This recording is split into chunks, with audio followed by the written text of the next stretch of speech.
고린도전서 2장 9절부터 13절 우리 한 목소리로 읽는데요. 우리 나눠서 제가 먼저 읽도록 하겠습니다. 교독하겠습니다. 제가 읽겠습니다. 그러나 이것은 기록된 바 하나님께서 자신을 사랑하는 자들을 위하여 예배하신 것들은 눈이 보지 못하였고 귀가 듣지 못하였으며 사람의 마음속에 들어가지도 못하였도다 함과 같으니라.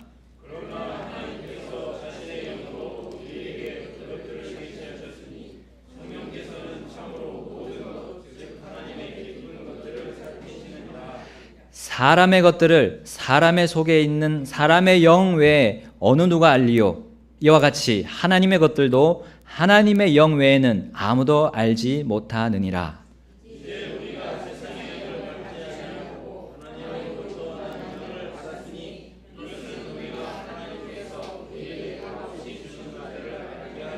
다 같이 읽겠습니다. 또한 우리가 그것들을 말하되 사람의 지혜가 가르치는 말로 하지 아니하고 성령님께서 가르치시는 말로 하나니 곧 영적인 것들은 영적인 것으로 비교하느니라. 아멘. 말씀에 기도드리겠습니다. 하나님, 저희들을 일주일 동안 지켜주시고 하나님의 귀한 말씀으로 저희들을 이끌어주시고 특별히 세상으로부터 승리하고 육신으로부터 승리하고 마귀로부터 승리할 수 있도록 하나님께서 역사해 주셔서 감사합니다. 이 시간 하나님의 그 승리를 주시는 이 말씀을 또 보기를 원합니다. 저희들의 마음을 열고 또 저희들 각자에게 주신 한 성령님께서 이 말씀을 열어주시고 풀어주시고 이해시켜 주시기를 간절히 바랍니다. 하나님, 그러므로 인해서 저희들이 주님 앞에서 저희들의 믿음의 생활을 굳건히 다지는 그런 시간이 될 수 있도록 이 저희들의 생활을 주님께서 또한 이 말씀으로 주관해 주시기를 바랍니다. 예수님의 귀하신 그 이름으로 기도드렸습니다. 아멘. 앉아주시겠습니다. 우리 지난 시간에 본 부분이 바로 이 신뢰할 가치가 있는 하나님의 말씀에 대해서 봤습니다. 우리 하나님의 말씀을 이 손에 들고 있습니다. 이 성경 말씀은 신뢰할 수 있는 가치가 분명히 있고요, 충분하다는 것을 지난 시간에 봤는데요. 4가지를 봤습니다. 그 첫 번째는요, 성경은 계시되었기 때문에 신뢰할 가치가 있습니다. 여러분, 성경은요, 하나님과 하나님의 진리를요 밝히 드러내 보여주고 있기 때문에 우리가 이 성경을 신뢰할 수 있습니다. 여러분, 하나님께서는 보이지 않으십니다. 근데요, 그 보이지 아니하시는 하나님이 우리 사람들에게 보이도록 또 하나님의 그 역사들을 하나님이 얼마나 큰 힘을 가지고 계시고 어떻게 그 일을 하고 계시는지를 다 보여주셨다고 말씀하셨습니다. 바로 이 성경을 통해서요. 자, 그렇기 때문에 우리가 이 성경을 신뢰할 수 있는 가치가 있다고 우리가 믿을 수가 있습니다. 두 번째, 성경은요 영감되었기 때문에 우리가 신뢰할 가치가 있습니다. 성경은요 하나님께서 만물을 그 창조하실 때 사용하신 그 말씀, 그 하나의 말씀을 직접 기록하신 책이 바로 이 성경책입니다. 그렇기 때문에 우리가 이거를 신뢰할 가치가 충분하다는 거죠. 세 번째는요, 이 성경은 보존되었기 때문에 우리가 신뢰할 가치가 있습니다. 여러분, 이 세상에 어떤 책도 한자 틀림없이 또 오류 없이 보존된 책이 있습니까? 수천 년 동안 지나오면서요. 그런 책들은 없습니다. 완전히 다 변개되거나요, 그런 책이 있다 하더라도 이해할 수가 없습니다. 우리가요. 완벽하게 해석할 수가 없습니다. 여러분, 그래서 성경은요 우리가 신뢰할 가치가 있습니다. 네 번째로요, 성경은 받아들여졌기 때문에, 승인되었기 때문에 신뢰할 가치가 있습니다. 여러분, 성경 66권, 구약 39권, 신약 27권, 39, 27, 우리 구구단 외우죠? 39권, 27권 더해서요 66권입니다. 이것은요, 성경 66권은요 처음 기록되었을 그 당시에 하나님께서 직접 승인하셨다는 거예요. 사람이 받아들여져서 승인된 게 아니라요, 하나님께서 이것은 내 말씀이다 라고 승인하셨다는 겁니다. 그렇기 때문에 우리는 신뢰할 가치가 충분한 성경이다 라고 우리가 말할 수가 있습니다. 오늘은요 5번째, 6번째, 7번째 나머지 이 3가지 부분을 여러분과 함께 보면서요 우리의 믿음의 생활의 기초인 이 말 성경, 이것을 우리가 다지기를 바랍니다. 우리 고린도전서 2장 12절에 보게 되면요, 바로 성경은 이해할 수 있기 때문에 신뢰할 가치가 있다고 우리는 분명히 말씀하고 있습니다. 2장 12절 말씀 보겠습니다. 고린도전서 2장 12절 시작. 이제 우리가 세상의 영을 받지 아니하고 하나님으로부터 난 영을 받았으니 이것은 우리가 하나님께서 우리에게 값없이 주신 것들을 알게 하려 함이니라. 아멘. 여러분, 우리가 보이지 아니하시는 하나님을 어떻게 이해할 수 있습니까? 하나님이 어떻게 우리를 역사하시고 이 세상을 운영하시고 주관하신다는 것을 어떻게 믿고 우리가 알 수 있습니까? 이해할 수 있습니까? 바로 이 성경입니다. 여러분, 이것 고린도전서를 기록할 당시에는 성경이 아직 완료가 되지 않은 상태였습니다. 그런데요, 우리에게 값없이 주신 것들을 알게 하는 것은 바로 그 하나님의 영으로 알게 하시는데요, 그 영으로 하나님의 영감으로 기록하신 것이 바로 이 성경이라고 디모데후서 3장 16절에 말씀하고 있습니다. 여러분, 성경은요, 하나님께서 모든 사람에게 주신 초자연적인 이 모든 세상을 초월하는, 이 물질 세상을 초월하는 책이라는 겁니다. 여러분, 사람의 영으로, 우리의 본성으로는요, 이 성경을 이해할 수가 없습니다. 여러분, 고린도전서 2장 14절 말씀 보겠습니다. 2장 14절 다 같이 읽겠습니다. 시작. 그러나 본성에 속한 사람은 하나님의 영의 것들을 받아들이지 아니하나니 그것들이 그에게는 어리석은 것이니라. 또 그가 그것들을 알 수도 없나니 이는 그것들이 영적으로 분별되기 때문이라. 아멘. 여러분, 사람들은 이 성경을 이해할 수 없는 그 이유가 있다고 했습니다. 왜냐하면요, 우리는 본성을 가지고는 도대체 이거 하나님의 영적인 것들을 이해할 수조차 없다고 말하고 있습니다. 분별할 수 없다고 말하고 있습니다. 왜냐하면요, 바로 이 성경을 이해하려면요, 하나님의 영이 필요합니다. 바로 성령님이 우리 안에 계셔야지, 나의 안에 살아 계셔야지 이 성경이 이해가 되고요, 깨달아진다는 겁니다. 여러분, 하나님께서 우리 이 성경을 이해할 수 있도록 하신 그때가 바로 성령님이 우리 마음속에 들어왔을 때입니다. 여러분, 언제 그 일이 일어났습니까? 언제 성령님이 우리 각자에게 들어왔습니까? 그것은 우리가 공통적으로 구원받았을 때였습니다. 여러분, 구원받았을 때 어떤 말씀이 우리에게 들려졌습니까? 처음에 다른 이 세상의 책이 아닙니다. 이 세상의 과학책, 철학책이 아닙니다. 물려져 내려온 조상님들이 물려져 내려온 그런 책들이 아닙니다. 바로 이 성경책으로 우리에게 그 구원의 말씀을 들려주셨던 겁니다.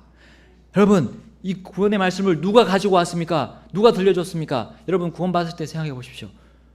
어떤 분 목사님이 있을 수도 있고요, 교사들이 있을 수도 있고요, 아니면 부모님이 있을 수도 있고요, 아니면 친구가 있을 수도 있습니다. 친구가 내게 전해줄 수도 있어요, 말씀을. 근데 그들은 각각 공통적인 특징을 가지고 있었습니다. 바로 하나님의 영이 그 안에 있었습니다. 하나님의 영이 그 안에 있었기 때문에 그가 성경을 이해하고요, 복음을 이해하고 우리에게 알려주었던 겁니다. 그들이 성령이 없는 채로 알려주었다면 우리에게 구원이 없었던 겁니다. 이걸 이해할 수가 없었던 겁니다. 여러분, 성령님의 어떤 음성을 그들에게 들려주었습니까? 바로 하나님의 말씀, 복음을 그에게 들려줘서 그로 하여금 살게 하라는 하나님의 명령을 그가 받아서요, 우리에게 들려줬던 겁니다. 여러분, 그때 성령님의 음성이 사실 들려졌던 거예요. 왜냐하면 그 사람을 통해서요, 그 성령님을 소유한 그 사람을 통해서 우리에게 들려졌던 겁니다. 그것이 들려졌을 때 어떤 말씀이었습니까? 그 말씀이, 그 복음의 말씀이 어떤 말씀이었습니까? 하나님이 우리를 보시는데 우리는 죄인이라는 겁니다. 우리 사람 각자가 다 죄를 가지고 태어났다는 거예요. 그리고 그 죄 때문에 하나님을 볼 수가 없다는 겁니다. 그 죄로 인해서 내가 하나님의 영광을 보지 못하고 하나님의 영광에서 멀리 떨어져 있다는 것을 알려줬던 겁니다. 여러분, 그리고 그 죄를 낱낱이 그 성령님은 그 사람을 통해서, 이 말씀을, 성경을 통해서 드러내 보여주셨습니다. 우리가 어떤 죄를 짓고 있고 어떤 잘못을 하고 있다는 거, 하나님 앞에서요. 그리고 양당 간에 결단을 내려야 될 그때가 왔던 겁니다. 하나님의 말씀에 어떻게 반응해야 될지, 내가 죄인이라는 사실에 대해서 내가 어떻게 반응해야 될지를 계속해서 성령님이 우리에게 권고하고 경고하고 했던 겁니다. 그때 여러분, 내가 그 성령님의 음성을 받아들일까? 내가 그 사람이 전하는 하나님의 말씀을 내가 받아들일까? 아니면 믿지 않을까? 두 가지 선택을 해야 되겠습니다. 믿고자 하면 그에게 어떤 말씀이 들려옵니까? 바로 그 죄 때문에 나를 위해서 죽으신 예수님을 들려주었을 겁니다. 그렇죠? 예수님밖에 내 죄를 해결할 사람이 없었던 겁니다. 내 죄의 문제를 해결할 분은 예수님밖에 없었기 때문에 예수님을 소개해 주었을 겁니다. 그러나요, 믿지 않기로 선택한 사람은 더 이상 성령님이 역사하지 할 수가 없었습니다. 예수님을 소개할 수가 없었던 겁니다. 여러분, 성경은요, 이와 같이 하나님의 영인 성령의 역사하심으로 그 빛이 드러나고요, 이 성경의 가치가 드러납니다. 이 성경은요, 우리를 생명의 길로 옮기느냐 아니면 사망의 길로 두느냐, 그 두 가지 양단의 결단을 하도록 하기 때문입니다. 여러분, 우리는 그 순간 어떻게 했습니까? 바로 그 말씀을 받아들이고요, 내가 죄인이라는 것을 인정하고요, 그리고 예수님을 나의 구원자와 주님으로 그 예수님을 받아들였던 것을 우리는 다 경험하고 있습니다. 여러분, 그것은 성령님이 역사하셨기 때문에 우리가 그것을 이해할 수 있었고요, 깨달을 수 있었습니다. 내가 단지 한 거는요, 믿고 받아들인 것밖에 없었던 겁니다. 여러분, 나아가서요, 우리 교회 안에서도요, 우리는 성령님이 내주하는 그리스도인들이 있는 반면에 성령님이 내주하지 않으시는 가짜 그리스도인이 있다고 성경은 말씀하고 있습니다. 우리 요한일서에 보게 되면요, 요한일서 4장을 보게 되면요, 그 말씀이 있는데 한번 보겠습니다. 요한일서 4장 1절과 6절입니다. 요한일서 4장 1절과 6절 우리 다 같이 읽겠습니다. 요한일서 4장 1절입니다. 시작. 사랑하는 자들아, 영을 다 믿지 말고 오직 그 영들이 하나님께 속하였는지 그것들을 시험하라. 이는 많은 거짓 대언자들이 나와서 세상에 들어왔기 때문이라. 6절입니다.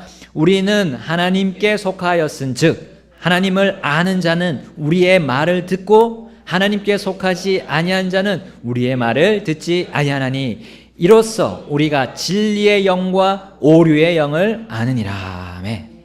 여러분, 교회 안에 한번 잘 살펴보십시오.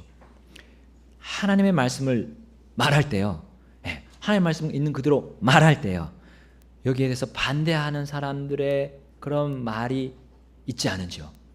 혹은 여러분, 성경을 말할 때 그건 아니다라고 하면서 세상의 책들을 또 세상 사람들의 말을 말하는 그런 사람들이 있지 않은지. 여러분, 그렇게 자주 빈번하게 말하는 사람들은 그들이 진리의 영인지 아니면 오류의 영인지, 여러분, 우리는 분간을 해야 됩니다. 지금 내가 말하고 있는 것이 하나님의 영, 그 성령님이 말하는 건지 아니면 다른 영이 말하는 건지, 그 다른 영은 마귀의 영입니다. 오류의 영은 마귀의 영, 그 말인 그 영인지 우리 살펴야 됩니다. 여러분, 말은요, 그냥 한번 뱉으면 없어지는 게 아닙니다. 여러분, 말은요, 영이라고 성경은 말합니다. 말씀은요, 하나님의 말씀 영이라고 말합니다. 말씀은요, 보이지 않지만요, 영향력을 줍니다. 우리 사람들에게 영향력을 줍니다. 여러분, 그래서 우리 속담에도 있지 않습니까? 한마디 말로 청량빛을 갚는다. 엄청난 영향력을 가지고 있는 것이 이 말입니다. 이것이요, 무심코 하는 말이 그게 하나님의 영으로 하는 말인지 아니면 나의 사람의 영, 그러니까요, 나의 본성으로 말한 건지 우리 살펴야 됩니다. 여러분, 그 분별의 기준은요, 사람의 책이 아닙니다. 사람의 것이 아니고요, 하나님의 책인 성경입니다. 그 말이 올바른 영에서 오는 건지 오류의 영에서 오는 건지 그것을 판단하는 기준은 하나님의 말씀이라는 겁니다. 왜냐하면 하나님의 말씀이 하나님의 것들을 이해시킬 수 있다고 말씀하고 있기 때문입니다. 여러분, 예수님과 그분의 제자들이요, 사마리아에서 돌이켜서 예루살렘으로 이제 향했습니다. 왜냐하면요, 사마리아 사람들이 예수님의 말씀을 받아들이지 않았기 때문입니다. 여러분, 그때 예수님의 제자 야고보와 요한이요, 이렇게 말했습니다. 엘리야가 행한 것 같이 불이 하늘로부터 내려와 저들을 멸하도록 우리가 명령하기를 원하시나이까? 라고 분노하면서 예수님께 말했습니다. 그때 예수님이 어떻게 말씀하셨는지 누가복음 9장 55절에 말씀합니다. 그분께서 돌아서서 그들을 꾸짖으시며 이르시되 너희가 어떤 영에 속해 있는지 너희가 알지 못하는도다. 사람의 아들은 사람들의 생명을 멸하러 오지 아니하고 구원하러 왔느니라 하시니라. 이렇게 말씀했습니다. 여러분, 우리가 말하는 것들이요, 엘리야를 말하고요, 이 성경에 있는 걸 얘기하면서 그 의도가 그들을 멸하도록 했다는 겁니다. 이 제자들이 말할 때 하나님은 예수님은 그걸 원하지 않으셨습니다. 예수님은요, 멸하러 온 것이 아니라 그 당시 그들을 구원하러 왔기 때문입니다. 여러분, 우리가 말하는 것들이 어떻게 말하고 있습니까? 성령님이 이 성경을 통해서 제시하는 대로 우리가 말하고 있습니까? 아니면요, 내가 그냥 내뱉고 있습니까? 세상에 있는 것들을 그냥 말하고 있습니까? 여러분, 우리가 주님과 동행하면서요, 억울한 일을 당할 수도 있습니다. 그러나 우리의 말이 그들에게 보복하려고 마치 칼과 같이 휘두르게 되면요, 그 말로 인해서요, 하나님께서 오히려 나에게 분노하실 것입니다. 여러분, 우리의 말이 하나님의 영으로부터 오는 것인지 이 세상의 신인 마귀의 영으로부터 오는 것인지 잘 이해해야 됩니다. 그 기준은요, 성경밖에 없습니다. 여러분, 만약에 그 기준을 다른 사람의 책에서 찾는다면요, 그것은 나의 단 한 번뿐인 인생에 있어서 여러분 실수를 범하고 있다는 겁니다. 여러분, 내가 만약 진리의 영 안에 있다면 나는 성경을 잘 이해하고요, 잘 받아들일 수 있을 것입니다. 나아가 진리의 말씀을 또 이 성경을 바르게 말할 수가 있게 될 것입니다. 그리고 성경을 바르게 전할 수 있고요, 바르게 사용하는 데까지 나아갈 수가 있을 것입니다. 진리의 영이 내 안에 계시다면요. 요한복음 14장 16, 17절에 또 이렇게 말하고 있습니다. 내가 아버지께 구할 터인즉 그분께서 다른 위로자를 너에게 주사 그분께서 영원토록 너희와 함께 거하게 하시리니 곧 진리의 영이시라. 세상은 그분을 받아들이지 못하나니 이는 세상이 그분을 보지도 못하고 알지도 못하기 때문이라. 그러나 너희는 그분을 아나니 이는 그분께서 너희와 함께 거하시며 또 너희 속에 계실 것이기 때문이라. 아멘. 여러분, 예수님께서 성령님을 보내주시겠다고 약속하시면서 이렇게 말씀하셨습니다. 성령님이 너희 안에 계시게 되면 하나님을 알게 하실 것이고 하나님의 말씀을 이해하게 하실 것이다. 계속해서 3번이나 연속으로 말씀하셨습니다. 요한복음 15장에서도 똑같이 그 말씀을 하시고 있고요, 요한복음 16장에서도 그 말씀을 또 하고 계십니다.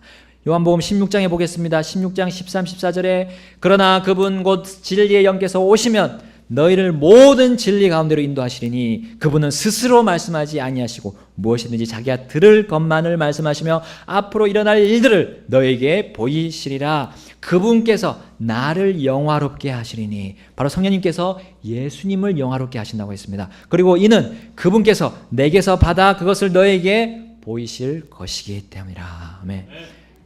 이 성경을 통해서 보이고 계신다는 사실입니다. 성령님이요. 여러분, 하나님께서 사랑하시는 자녀들, 우리들은 신뢰할 가치가 충분하신 성령님이 우리 안에 계시고요, 그리고 성경을 그들에게 다 가르쳐 주시고 있고요, 성경을 이해할 수 있도록 보여주고 계신다고 약속하셨습니다. 요한일서 2장 17절에도 이렇게 말합니다. 그러나 너희가 그분에게서 받은 기름 부음이 너희 속에 거함으로 아무도 너희를 가르칠 필요가 없고 바로 그 기름 부음이 너희에게 모든 것을 가르치며 또 그것이 진리요 거짓이 아닌즉 그것이 너희를 가르친 대로 너희는 그분 안에 거할지니라. 아멘. 여러분, 여기서 가르칠 필요가 없다고 말한다고 해서 우리 목회자나 교사를 무시하거나 멸시하면 안 됩니다. 성령님이 내 안에 계시니까, 늘 그분이 나에게 알려주시니까 내 혼자만의 신앙생활을 해서는 결코 안 됩니다. 여러분, 하나님께서는요, 말씀에 성경에서 뭐라고 말씀하십니까? 교회 성도들을 가르칠 목회자를 줬다고 말씀하고 있습니다. 성경을 통해서 말씀하셨다고요. 여러분, 성령을 따르는 연로한 남자들은 젊은 남자들을 가르치라고 말씀하고 있습니다. 성령을 따르는 연로한 여자들은 젊은 여자들을 가르치라고 성경이 말씀하고 있습니다. 제발 극단적으로 나가면 안 됩니다. 여러분, 성경학자들은요, 이렇듯이 성령님께서 성경을 이해할 수 있도록 하시는 과정을 조명이라고 칭합니다. 조명. 예, 우리 조명 이렇게 말하기도 하죠. 조명이 밝게 빛이 비추는 것입니다. 예, 하나님의 우리 가려진 것들을, 우리가 이해할 수 없는 것들을 밝히 드러내 보여준다는 겁니다. 그것이 성령님이 하시는 일입니다. 그리고 성령님은 이 성경을 사용하셔서 우리에게 밝히 불을 비추듯이 우리의 앞길을 인도하신다는 거예요. 우리 시편 119편 105절 잘 아는 말씀이 있습니다. 주의 말씀은 내 발의 등불이요 내 길에 빛이니이다. 아멘. 여러분, 우리가 볼 수 없고요, 듣지 못하는 하나님의 초월적인 부분들, 놀라운 영적인 부분들까지도 이 성경이 밝혀주고 있다는 사실입니다. 여러분, 성경은 결코 이해 못할 책이 아닙니다. 내 모든 것을, 내 모든 생활을, 내 모든 인생을 성경에 위에 맡긴다면요, 우리는 신뢰할 가치가 있는 이 성경에 맡긴다면 우리의 인생길이 그렇게 어렵지만은 않을 것입니다. 여러분, 성경은 신뢰할 가치가 있습니다. 두 번째로, 성경은 바르게 해석되었기 때문에, 또 바르게 해석할 수 있기 때문에 신뢰할 가치가 있습니다.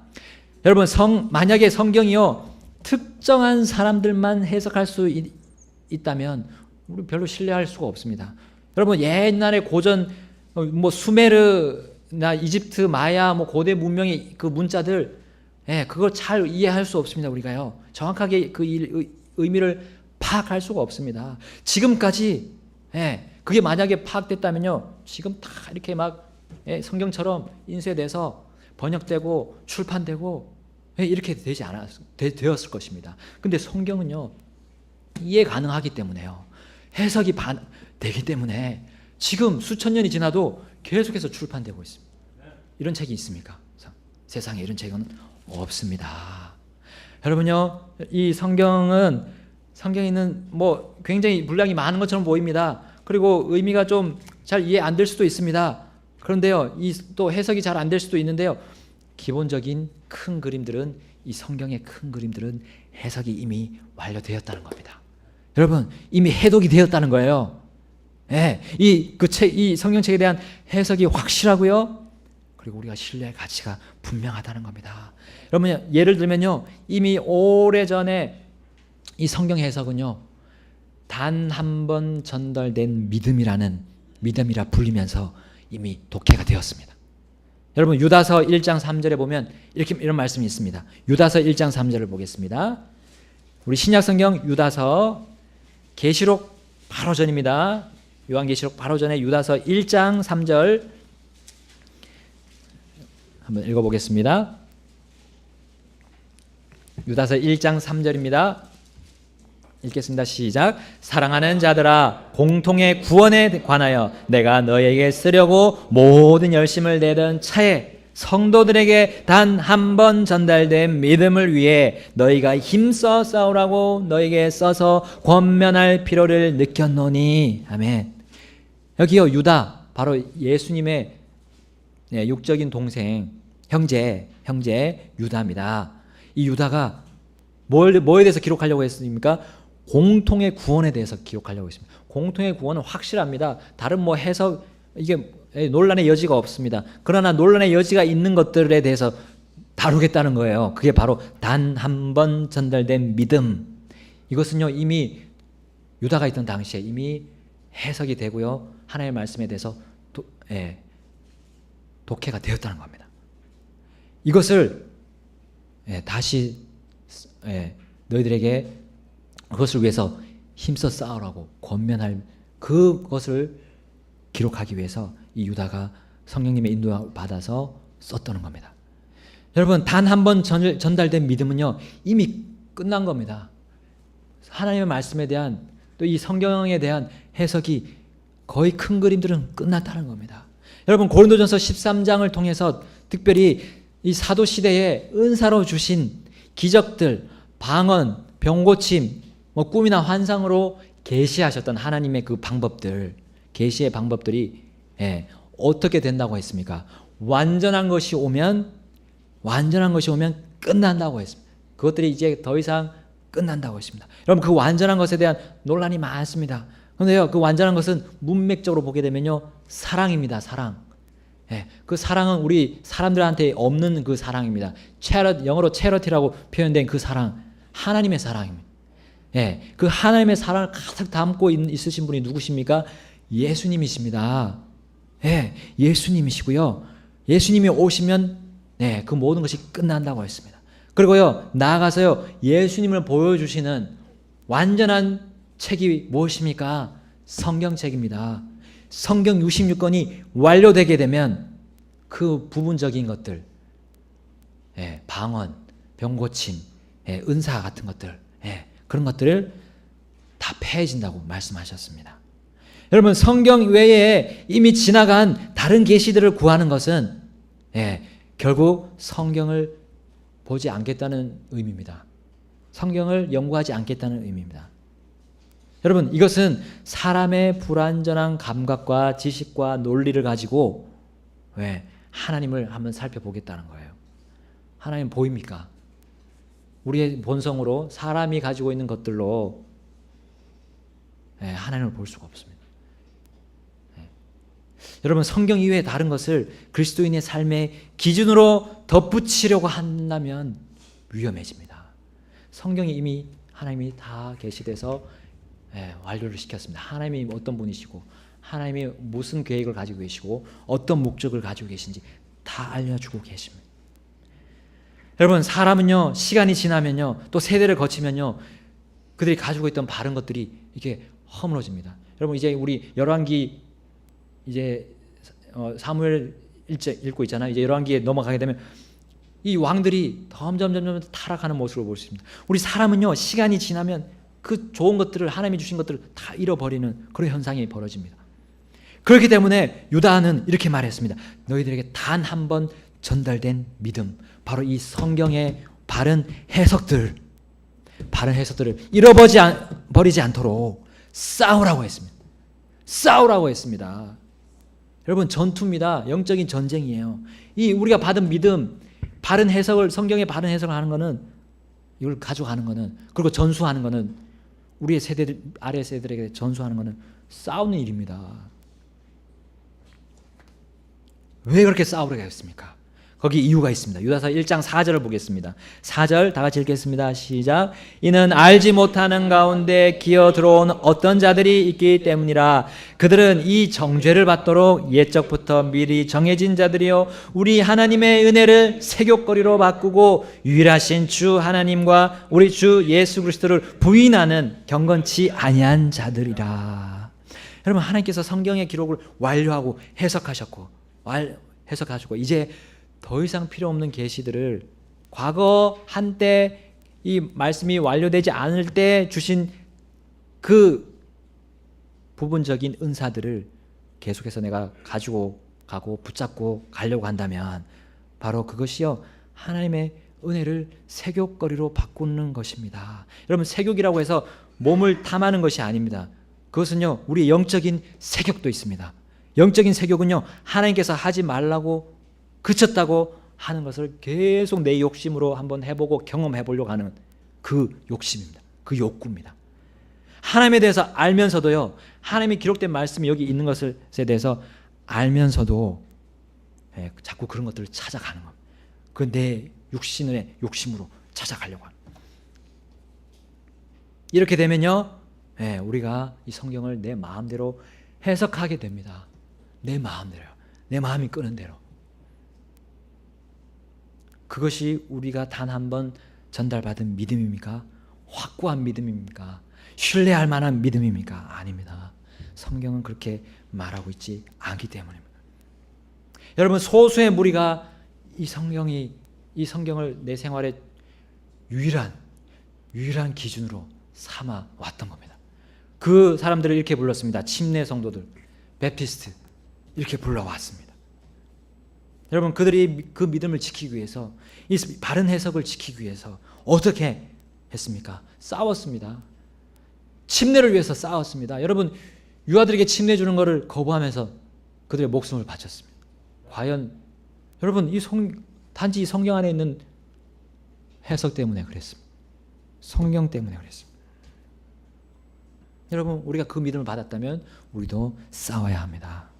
가만히 있으면 안 됩니다. 이 성경을 그냥 들고만 있으면 안 됩니다. 성경대로 살아야 하는 겁니다. 여러분, 침례 성도들은요, 이미 정립된 바른 것들을, 바른 성경의 기준들을 지켜왔던 겁니다. 여러분, 이것이요 세대를 거치면서 퇴색되기 마련입니다. 여러분, 우리 엔트로피 법칙이 있습니다. 무질서로 가는 법칙이, 그것이 우리의 영적인 것도 똑같습니다. 그렇게 무질서로 가게 됩니다. 하나님이 올바로 세워놓으신 질서를 흐트러뜨리는 방향으로 계속 가기 때문입니다. 그렇기 때문에 이 말씀을 주셨습니다. 너희들에게 단 한 번 절단된 믿음을 위해 힘써 싸우라고 너에게 써서 권면할 필요를 느꼈다고 그렇게 말하고 있습니다. 여러분, 우리의 육신은 계속해서 성경을에서 떠나려고 하고 세상의 달콤한 것들, 그런 것들을 귀에 넣으려고 합니다. 그래서 여러분, 예를 들면요, 퀘이커, 메노나이트, 안식교, 몰몬교, 여호와증인, 우리 다 아는, 심지어 이단이라고 불리는 사람들이, 이 무리들이 침례 성도였다는, 침례 성도였어요. 이 성경대로 살았던 사람들. 근데 왜 그들의 믿음이 틀어졌습니까? 왜 그들의 그렇게 됐습니까? 힘써 지키지 않았기 때문에. 여러분, 그들은 특정한 사람들이 말하는 책, 특정한 사람들이 가르치는 가르침, 그것을요 성경에 덧붙였습니다. 그래서 그렇게 잘못되어 나가게 되었던 겁니다. 그러므로 우리는 하나님께서 그분이 말씀하시는 성경 안에서 말씀하신 것을 이해하려고 싸워야 됩니다. 부지런히 연구를 해야 됩니다. 디모데후서 2장 15절을 보겠습니다. 디모데후서 2장 15절입니다. 디모데후서 2장 15절입니다. 디모데후서 2장 15절입니다. 한 목소리로 읽겠습니다. 시작. 너는 진리의 말씀을 바르게 나누어 내 자신을 하나님께 인정받은 자로 부끄러울 것이 없는 일꾼으로 나타내도록 연구하라. 아멘. 아멘. 하나님의 말씀을 나누라 했습니다. 네. 여러분, 하나님의 말씀 66권에 뭉쳐져 있지만 이것을요 분야별로 탁탁탁 나누게 되면요 훨씬 우리가 이해하기 쉽고 해석이 잘 됩니다. 그 지혜를 성령님께서 그걸 하고자 하는, 그대로 하고자 하는, 이 말씀대로 하고자 하는 사람들에게 역사하셔서 지금 많은 부분, 거의 대부분의 해석이 완료되어 있습니다. 여러분, 그리고 사도행전 17장 11절에 보게 되면요, 이들은 베레아의 성도들입니다. 베레아의 성도들은 데살로니가에 있던 자들보다 더 고귀하여 온전히 준비된 마음으로 말씀을 받아들이고 그것들이 그러한가 하여 날마다 성경 기록들을 탐구함으로. 아멘. 여러분, 이렇게 우리는 연구하고 탐구해야 될 성경, 이 성경 우리가 가지고 있습니다. 해석이 다 됐다 해서 끝나는 것이 아닙니다. 그 해석된 것을 또 확인하고 또 확인하고 또 확인하고 우린 자녀들에게 전수를 해야 하는 것입니다. 여러분, 하나님께서는 우리가 성령의 인도하심에 따라 성경을 바르게 해석할 수 있도록 원리들을 허락하셨습니다. 여러분, 이 네 가지 원리는요 대부분의 그리스도인들이 받아들이고 있습니다. 그 첫 번째는요, 분명하게 해석을 해라. 분명하게 해석하라. 이거는 다른 말로 말하면요, 문자적으로 해석을 하라는 겁니다. 문자적으로. 여러분, 우리 다른 책들, 사람들이 지은 책들을 보게 되면, 특별히 동화책 보게 되면, 우리 어린이들이 읽는 동화책, 사자가 나오면 사자면 사자입니다. 코끼리면요 코끼리입니다. 지구면 지구고 태양이면 태양입니다. 문자적으로 성경을 보라는 겁니다. 근데 문자적으로 안 보고 그것을 이상한 다른 의미로 자꾸 이렇게 해석하면 안 된다는 거예요. 여러분, 구절이 성경에 보면요, 이 은유적인 부분, 또 의인법, 이게 우리의 그 국어 시간에 배운 그런 문법들이 다 들어가 있습니다. 그거 우리가 보게 되면 이거는 은유다, 상징이다, 분명히 우리가 볼 수가 있어요, 기본적으로요. 그런데 그것을 이제 문자적으로 해석하지 않고 또 문자적인 것을 은유적으로, 또 은유적인 것을 문자적으로 해석함으로 인해서 혼란에 빠지는 모습을 우리가 볼 수 있습니다. 여러분 요한복음 10장 7절에서 16절 거기 보게 되면 예수님이 말씀하셨습니다. 나는 양들의 문이니라. 이렇게 말씀하셨는데 이게 진짜 예수님이 우리가 보이는 물질적인 문입니까? 그거 아니죠. 설명하십니다. 내가 곧 문이니 누군지 나를 통해 안으로 들어가면 구원을 받고 또 들어가고 나오며 꼴을 얻으리라. 이렇게 말씀합니다. 그러니까 구원에 대해서 설명하시는 거였습니다. 여러분, 그리고 나는 선한 목자라 했습니다. 그리고 뭐라고 말씀하셨나요? 삭군이 도망하는 것에 대해서 말씀하시고 또 마지막으로 한 우리와 한 목자가 있으리라고 말씀하셨습니다. 상징적인 의미라는 거 우리가 볼 수가 있습니다. 여러분, 또 두 번째 해석 방법은요, 조화롭게 해석을 하는 겁니다. 조화롭게. 문자적으로 해석이 안 될 때는요, 그 장 안에서 나오는 구절들을요, 조화롭게 그 안에 있는 구절들을 다 비교를 해가면서 조화롭게 해석을 하는 겁니다. 그리고 그 장 안에서도 해석이 좀 힘들 경우에는요, 앞에나 그 장의 뒤, 장을 연결 지어 보면요, 또 해석이 됩니다. 조화롭게. 근데 혹시나 또 그렇게 안 될 경우도 있습니다. 그럴 때는요, 성경 전체적으로, 특히 예언에 대한 부분, 우리 미래에 대한 말씀하시는 부분은 성경 전체로 봐야 됩니다. 그것도 이미 어떤 책을 봐야 되는지에 대해서도 이미 완료가 되어 있습니다. 해석에 대한 완료가 되어 있습니다. 그래서 여러분, 목사님을 자주자주 좀 찾아가셔야 됩니다. 찾아서 물어보셔야 돼요. 그게 정답입니다. 이미 그 자료들이 너무나 많이 정립이 되어 있어요. 자, 여기에 고린도전서 2장 13절에 보게 되면요, 또한 우리가 그것을 말하되 사람의 지혜가 가르치는 말로 하지 아니하고 성령님께서 가르치시는 말로 하나니 곧 영적인 것들은 영적인 것으로 비교한다고 했습니다. 여러분, 성경 안에 있는 거는요, 성경 안에 영적인 것이기 때문에 성경 안에서 대조하게 되면요, 반드시 바른 해석이 나오게 되어 있습니다. 어렵지 않습니다. 여러분, 하나님은 성경 안에 구절들이 서로 부딪히고 서로 반문하면서요, 모순이 일어나도록 기록하지 않으셨습니다. 만약에 그렇게 됐다면요, 여러분, 이 성경 믿을 필요가 없고요, 하나님 존재하지 않는 것으로 받아들여도 됩니다. 여러분, 우리 마음대로 살아도 된다는 겁니다. 이 성경이 모순이 있다면요. 여러분, 또한 많은 이단들과 어떤 성도들은 한 구절로 진리를 확정합니다. 한 구절. 한 구절로 또 몇 개의 이런 조화로운 것처럼 이렇게 짜집기를 해서 여러 구절들을 가지고 그들의 바르지 않은 논리를 주장합니다. 그러므로 우리 성경 해석이 완료되었다 하더라도 우리는 늘 연구하고요, 그럼에도 불구하고 우리는 이미 확정된 성경 해석에 대해서는 또한 받아들여야 됩니다. 빌립보서 3장 16절이 그렇게 말씀합니다. 빌립보서 3장 16절, 그럼에도 불구하고 우리가 이미 도달한 곳에서는 같은 규칙에 따라 걷고 같은 것을 생각할지니라. 여기 우리가 이미 도달한 거 뭡니까? 성경 안에 큰 바른 해석들입니다. 큰 그림들, 구원에 대한 거, 성령에 대한 거, 교회에 대한 거, 이런 것들, 우리의 그리스도인의 생활에 대한 것, 이런 큰 것들은 도달한 겁니다. 이미 끝난 해석이라는 거. 그거는 우리가 받아들이게 되면 조화롭게 우리가 다른 것들과도 비교 분석이 가능해지고 성경이 정말 우리 삶에 이어져 나가는 데 도움이 된다는 거예요. 여러분, 세 번째로 배경으로 해석을 하라는 겁니다. 성경 안에 지금 말하고 있는 이 성경 안에 배경이 어떤 배경인가? 여러분, 우리는 지금 현대를 살고 있지만 이 성경의 배경은요, 시기적으로 과거입니다. 그리고 지역적입니다. 문화적으로 또 우리와 다른 부분들이 있습니다. 이스라엘 땅이죠. 중동 지역이 보통 중동 지역입니다. 여러분, 또한 성경 안에 있는 많은 습관들이 있습니다. 우리와 다른 생활 방식들, 그 어떤 민족에 가지고 있는 방식들이 있습니다. 그것을 이해하면서 이 성경을 보게 되면요, 더 우리에게 의미가 다가오게 됩니다. 그 자료들도 이미 많이 있습니다. 많은 자료들이 인터넷에도 많이 올려져 있습니다.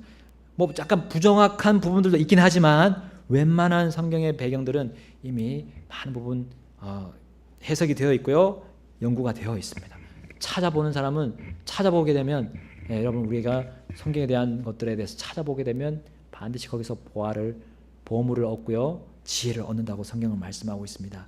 여러분 또한 한 구절의 의미를 결정하기 전에 기록자와 그리고 목적과 수신자에 대해서 좀 고려를 해봐야 됩니다.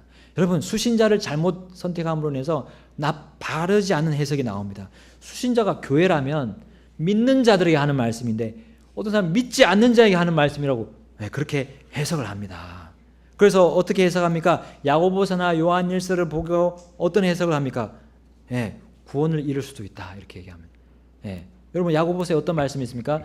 너희들이 믿고 행하지 않으면 그 믿음이 헛되다 이렇게 말하고 있어요. 그것은 구원을 잃어버린다는 말이 아니라 그 믿음이 가치가 없어진다는 것을 말하고 있지 않습니까? 근데 그것을 이것이 믿지 않는 사람에게 준다고 생각하면서 그렇게 바르지 않은 해석이 나온 모습을 우리가 볼 수가 있습니다.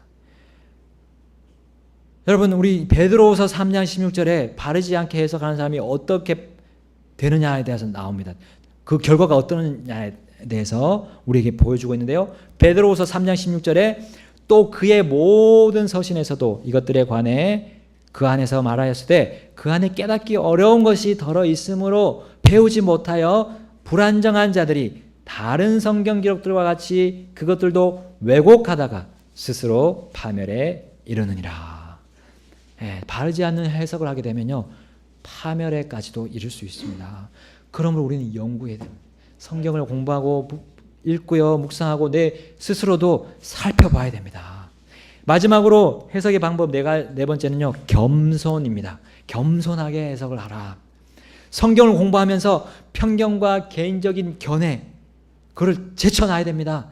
여러분 심지어 우리가 매우 잘 아는 내용이라고 할지라도 성경에 잘 아는 이야기라 할지라도 그것에 대해서 내가 알고 있다고 스스로 가정하지 말라는 겁니다. 왜냐하면요 주님의 말씀 가운데 아주 많은 부분들이 내가 처음 봤을 때 그리고 두 번째 봤을 때 세 번째 봤을 때가 다르게 되기 때문입니다. 예전에 읽었던 그 말씀이 지금 봤을 때 그때와는 다른 것을 우리가 발견하게 됩니다.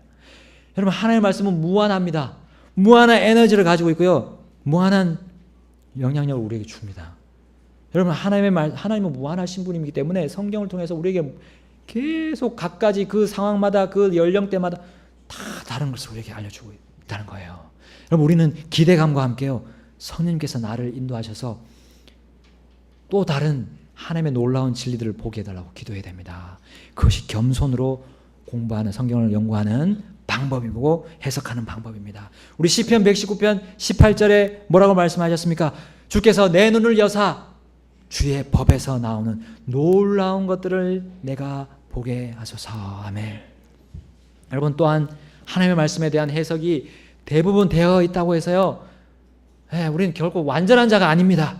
빌립보서 3장 12절에 그렇게 말씀하셨습니다. 나는 내가 이미 도달한 것처럼 말하지 아니하며 이미 완전한 것처럼 말하지 아니하고 다만 그리스도 예수님께서 나를 붙잡아 이루시고자 하신 그것을 붙잡으려고 뒤따라 가노라. 여기 바울이 말씀했습니다. 바울 역시도요 그 율법에 대해서 완벽한 하나님의 말씀에 대해서 완벽한 지식을 가진 바울조차도 자기는 완전하지 않다고 했습니다. 난 아직 도달하지 않았다고. 그리고 그는 뭐라고 말했습니까? 예수님을 쫓아간다고, 붙잡으려고 또 뒤따라간다고 했습니다. 달려간다고 했습니다. 멈추지 않는다고 했습니다. 성경에 대한 연구를 멈추지 않겠다고 했습니다. 여러분 근본주의 독립침례 신앙을 가진 우리가 우리에게 약점이 단점이 하나 많이 일어나고 있는 부분이 있습니다. 그것이 뭐냐면요 교만입니다. 교만입니다. 우린 다 알고 있다. 다 알고 있다. 나는 다 알고 있다라고 생각합니다. 착각입니다. 착각. 여러분 사탄은요 늘 그렇게 침례 신앙을 공격해 왔습니다. 그래서 아까 같은 그런 이단들이 파생이 되었습니다. 성경 외에 덧붙였습니다. 자기의 말을 덧붙였다는 거예요. 여러분 우리는 결코 그렇게 주장할 수가 없습니다. 나는 다 알고 있다가 주장할 수가 없습니다. 우리 늘 겸손한 자세가 필요합니다. 그 겸손의 방법이 무엇입니까? 우리의 표대이신 예수 그리스도를 뒤따라가는 수밖에 없습니다. 예수님 어떻게 달려가셨냐? 이 땅을 어떻게 사셨냐는 거예요. 겸손하게. 자기를 반대해도 그들을 용서하고 겸손하게 하나님을 향해, 하나님의 목적을 향해 달려갔던 겁니다. 마지막으로 성경은요, 신뢰할 가치가 있는 마지막입니다. 성경은 실제 생활에 사용될 수가 있기 때문에 신뢰할 가치가 있습니다. 여러분, 이 성경이 우리 실제 생활에 아무 관련되지 않는다면 이거 신뢰할 수가 있겠습니까?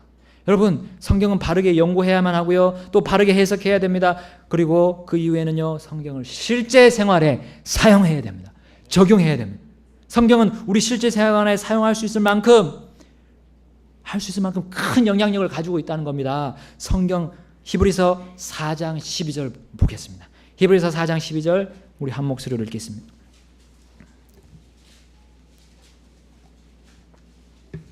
히브리서 4장 12절 다 같이 읽겠습니다. 시작. 하나님의 말씀은 살아있고 권능이 있으며 양날 달린 어떤 것보다도 예리하여 혼과 영과 및 관절과 골수를 찔러 둘로 나누기까지 하고 또 마음의 생각과 의도를 분별하는 분이시니. 아멘. 하나님의 말씀이 인격이 있습니다. 분이라고 했습니다. 여러분, 하나님의 말씀이 살아있다고 했고요, 권능이 있다고, 힘이 있다고 했습니다. 여러분, 양날 달린 어떤 것보다 예리해서요, 다 쪼갰는데요, 몸을 쪼개는 것 이상으로 마음과 생각을 쪼개서 그 의도를 분별을 하시는 분입니다. 여러분, 데살로니가후서 3장 1절에도 말씀합니다. 끝으로 형제들아, 우리를 위해 기도하되 주의 말씀이 너희에게서와 같이 자유로운 행로를 가져 영광스럽게 되고. 아멘. 여러분, 하나님의 말씀, 성경은요, 그냥 책이 아닙니다. 여기 있는 말씀들이 우리 삶 속에 살아 움직인다고 했습니다. 그리고요, 이것을 막을 어떤 방해물이 없습니다. 자유롭다 했습니다. 자유로운 행로를 가지고 가고자 하는, 하나님의 뜻대로 가고자 하는 대로, 네, 직진하고요, 결코 멈춤이 없다고 말씀하고 있습니다. 여러분, 이 성경이 얼마나 신뢰할 가치가 있습니까? 여러분, 나아가서요, 성경은 가장 딱딱해질 수 있는 이 나의 마음을요, 깨뜨려 주십니다. 부숴주시고요, 올바른 변화가 일어날 수 있도록 큰 영향력을 줍니다. 우리 시편 19편 7절에서 9절 말씀했습니다. 주의 율법은 완전하여 혼을 회심시키고 주의 증언은 확실하여 단순한 자를 지혜롭게 하며 주의 법규들은 올바라서 마음을 기쁘게 하고 주의 명령은 순수하여 눈을 밝게 하는도다. 주의 두려움은 깨끗하여 영원토록 지속되고 주의 판단들은 진실하고 전적으로 의로우니 그것들은 금보다 참으로 많은 정금보다 더 사모해야 할 것들이며 또 꿀과 벌집보다 더 달도다. 주의 종이 또한 그것들로 경고를 받나니 그것들을 지킬 때에 큰 보상이 있나이다. 아멘. 주의 율법, 주의 증언, 주의 법규, 주의 명령, 주의 두려움, 주의 판단, 이게 바로 주님의 말씀, 성경을 이야기하는 겁니다. 성경은요, 우리를 완전히 바꿀 수 있습니다. 여러분, 이 세상의 종교와 사람의 철학의 책들은 우리의 겉을 바꾸라고 합니다. 네, 겉을 바꿔서, 네, 그렇게 말하고 있습니다. 그러나요, 하나님은 우리 속을 먼저 바꾸라. 우리의 속 마음을 바꾸게 되면 다 바꿔요. 완벽하게 바꿔줍니다. 바르게 바꿀 수가 있습니다. 여러분, 성경은 유익합니다. 우리 각자가 지내는 매일의 삶을 위해서 성경은 충분히 우리 모든 각 그리스도인에게 사용될 수 있을 만큼 실제적이고 그 에너지가 풍부하다고 성경은 말씀하고 있습니다. 디모데후서 3장 16, 17절 모든 성경 기록은 하나님의 영감으로 주신 것으로 교리와 책망과 바로잡음과 의로 교육하게 유익하니 이것은 하나님의 사람이 완전하게 되어 모든 선한 일에 철저히 갖추어지게 하려 함이라. 아멘. 여러분, 하나님께서 우리를 왜 부르셔서 우리를 자녀로 삼으셨습니까? 이제부터는 선한 행위를 하도록 함입니다. 선한 행위요, 세상이 말하는 그런 종교적인 선한 행위가 아닙니다. 여러분, 온 우주 만물을 창조하시고 사람을 만드신 하나님이 세우신, 하나님이 옳다고 말하는 그 선한 행위입니다. 그것이 성경에 다 들어 있습니다. 여러분, 마귀 사탄은 그렇게 하지 못하도록 하고 있습니다. 그와 반대로, 이 성경과는 반대로 하도록 열심히 그의 일을 하고 있습니다. 우리 가운데서요, 우리 가운데서도 있습니다. 예외가 없습니다. 사탄의 역사는 예외가 없습니다. 그러면 우리는 어떻게 해야 되겠습니까? 우리 어떻게 사탄을 이길 수 있습니까? 그 힘이 어디서 나옵니까? 바로 하나님의 말씀 속에서 나오는 것입니다. 구원받은 그리스도인의 특징이 무엇입니까? 바로 하나님의 말씀대로 살려고 하는 그 새로운 본성이 있다는 거예요. 새로운 성품이. 그 의지가 있다는 겁니다. 죄를 미워하는 그 의지. 싫어하고요. 죄를 싫어하는 그 의지. 그리고 성경대로 살고자 하는 그 의지가 구원받은 그리스도인들에게 분명히 그것이 들어있습니다. 여러분, 성경은 우리들의 잘못된 생각과 그릇된 생각과 행동과 비뚤어진 말을 바른 방법 안으로 지적해서 돌이키고 그리고 그렇게 훈련시켜 준다는 것입니다. 성경이 그런 일을, 놀라운 일을 하고 있습니다. 여러분, 시편 105편 19절에 이렇게 말씀합니다. 그분의 말씀이 임할 때까지 그리하였도다. 주의 말씀이 그를 단련하였도다. 아멘. 여러분, 이 말씀의 주인공이 누굽니까? 여기서 야곱의 11번째 아들 요셉입니다. 요셉의 예를 들고 있습니다. 요셉은요, 비행 청소년 시절을 거쳐서 얼마든지 조직폭력배의 길로 들어설 수 있는 그런 환경이 있었습니다. 왜요? 분통 터지는 상황들을 겪었습니다. 형들에게 버림받았고, 그리고 이집트에 버림받았기 때문에, 이집트의 그 노예 생활로 완전히 가족들로부터 버림받았기 때문에 그는 얼마든지 악하게 나아갈 수 있었습니다. 억울한 누명을 썼잖아요. 이집트에서 좀 잘해보려고 했는데도 억울한 누명 쓰고 감옥까지도 갔습니다. 여러분, 세상 사람들은 요셉을 보고 참 너 재수 없는 사람이다 너. 저 사람은 어떻게 저렇게 꼬이는 인생을 살까 이렇게 얘기하면서 혀를 찼을 겁니다. 그러나요, 잘못되어 갈 수 있는 그 인간 쓰레기로 바뀔 수 있었던 그의 젊은 시절에 그 옆에 늘 항상 있었던 것은 바로 주님의 말씀이었습니다. 주님의 말씀이었습니다. 그는 그 억울한 상황에서도 어릴 때 배웠던 주님의 성경 말씀을 기억해냈습니다. 그리고 요셉의 결말은 우리로 하여금 감동의 도가니 안으로 인도합니다. 여러분, 과연 나의 인생길에서 이 성경의 위치가 어디에 있습니까? 이 성경의 위치가 내 뒤에 있습니까? 아니면 내 옆입니까? 안 됩니다. 내 앞에 해야 됩니다. 내 인생길에 앞에 있어야 됩니다.